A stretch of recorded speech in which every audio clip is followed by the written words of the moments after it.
So, you saw a girl at the gym, strong, confident, headphones in, minding her business, and casually destroying your self-worth with flawless RDLs.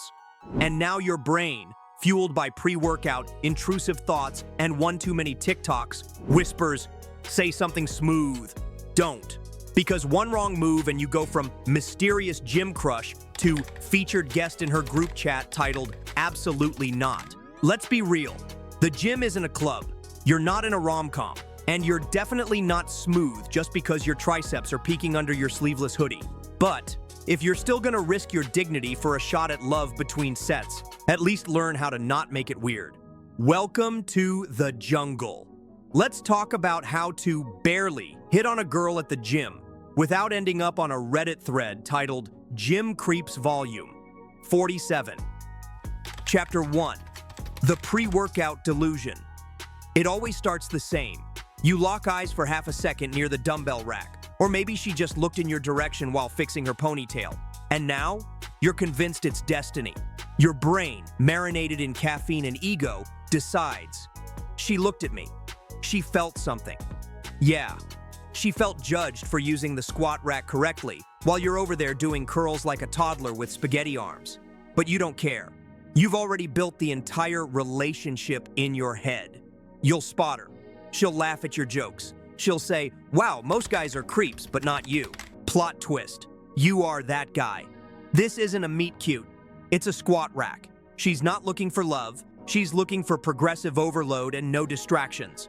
So before you start planning your wedding because she grabbed the 12-pound dumbbells next to you, take a breath. Check your form. And maybe your sanity. Not every look is an invitation. Sometimes it's just someone existing. Chapter 2. Changing your entire workout plan to end up next to her. Today was supposed to be push day, but then she walked over to the cable machine. And now, it's glutes and core, baby. You switch your entire workout like it's a choose-your-own-delusion adventure, just to accidentally be one machine away. You're not following a program, you're following her. Every set is now a covert mission. Perfect timing. Start your set exactly when she starts hers. Operation, casual proximity. Hop on the machine next to her like it's fate. Operation. Ask a useless question. Hey, does this machine hit hamstrings too? No, bro. That's a lat pull down. You're 3 feet from her glutes and 10 feet from knowing what you're doing. Your gym split has become Monday, chest, unless she's doing legs. Tuesday, arms, unless she's stretching. Wednesday, whatever she's near. At this point, your training plan is just go where she goes. Lift whatever looks close, but let's be real, she noticed. Not your charm, your chronic workout inconsistency. Because when a guy with a chest day shirt is doing calf raises next to her dumbbell RDLs, the vibes are less alpha and more algorithm glitch. You're not smooth, you're lost. And your program isn't progressive overload, it's progressive obsession. Chapter 3, trying to flirt mid-set. There she is, headphones in, mid-set, fully dialed in.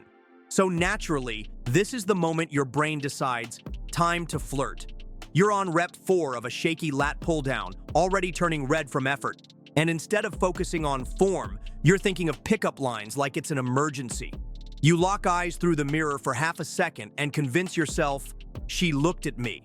That's basically a sign. Then comes the casual conversation starter. Is this machine taken? Yes, by your anxiety. What are you listening to? Bro, she's wearing headphones big enough to drown out your entire personality. Worse, you try to make it funny. I was gonna do cardio, but I saw you and figured lifting was the move. Great. Now she knows you're weak and weird.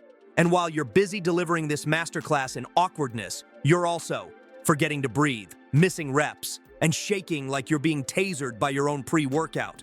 You're not flirting. You're just struggling to oxygenate your brain mid-sentence. Pro tip, if you're gonna try and talk to her between sets, maybe don't look like you're halfway through a medical emergency, because nothing says date me like gasping for air and making finger guns with chalky hands.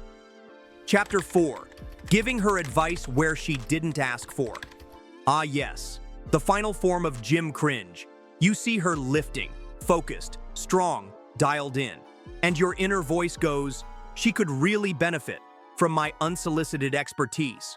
So you walk over, puff your chest, and open with, Hey, not to interrupt, but your form could be better if you just stop right there. She didn't ask. She didn't look confused. She didn't drop the dumbbell and shout, "Help! Is there a mediocre guy nearby who can correct my Romanian deadlift?" And yet, here you are, acting like the muscle messiah of Planet Mansplainia. You start giving tips like you're a coach. Engage your glutes more. You're not activating your lats properly. Try this cue I saw on TikTok from a guy who kind of looks like me. Meanwhile, she's just trying to finish her set without being cornered by a stranger holding a shaker cup and a fragile ego. Here's the truth. If she wanted advice, she'd ask someone who actually works there, not a dude who just PR'd his incline dumbbell shrug. Unsolicited gym tips aren't helpful. They're weird, they're awkward, and 9 times out of 10, they're wrong. If you genuinely want to help, the best advice you can give is none. Let her train, and let your ego do the one thing it never wants to do. Stay quiet. So next time you think about hitting on a girl at the gym, just don't. Let her lift, let her live, and let your next PR be in self-awareness.